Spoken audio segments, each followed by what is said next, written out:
যাৰেনো ভাল পোৱাই ৰাখিছে মোক জীয়াই। মই পুলিচ বিচাৰি অহা নাই, মই মোৰ ভাল পোৱা বিচাৰি আহিছো। ময়ো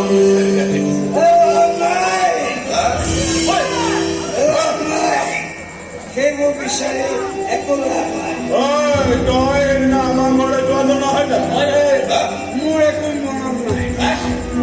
সৰুতে পঢ়া মনত ৰাখিবলৈ বেৰুলীয়া খাইছিলো, আৰু এতিয়া প্ৰেয়সীক পাহৰিবলৈ মই এইটো খাম।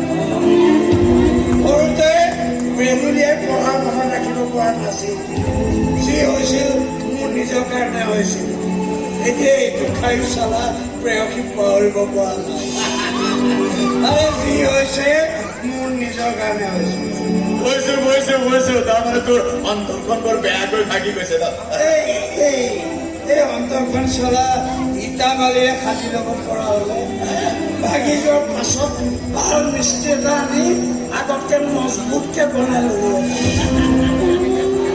আচ্ছা এটা কথা কওকচোন, ভগৱানে আমাৰ হাতৰ হাড়দি বনালে টান, ভৰিৰ হাড়দি বনালে টান, আৰু এই লাও খোলাটো বনালে টান, কিন্তু এই বুকুখন কিয় ইমান কোমলকে বনালে?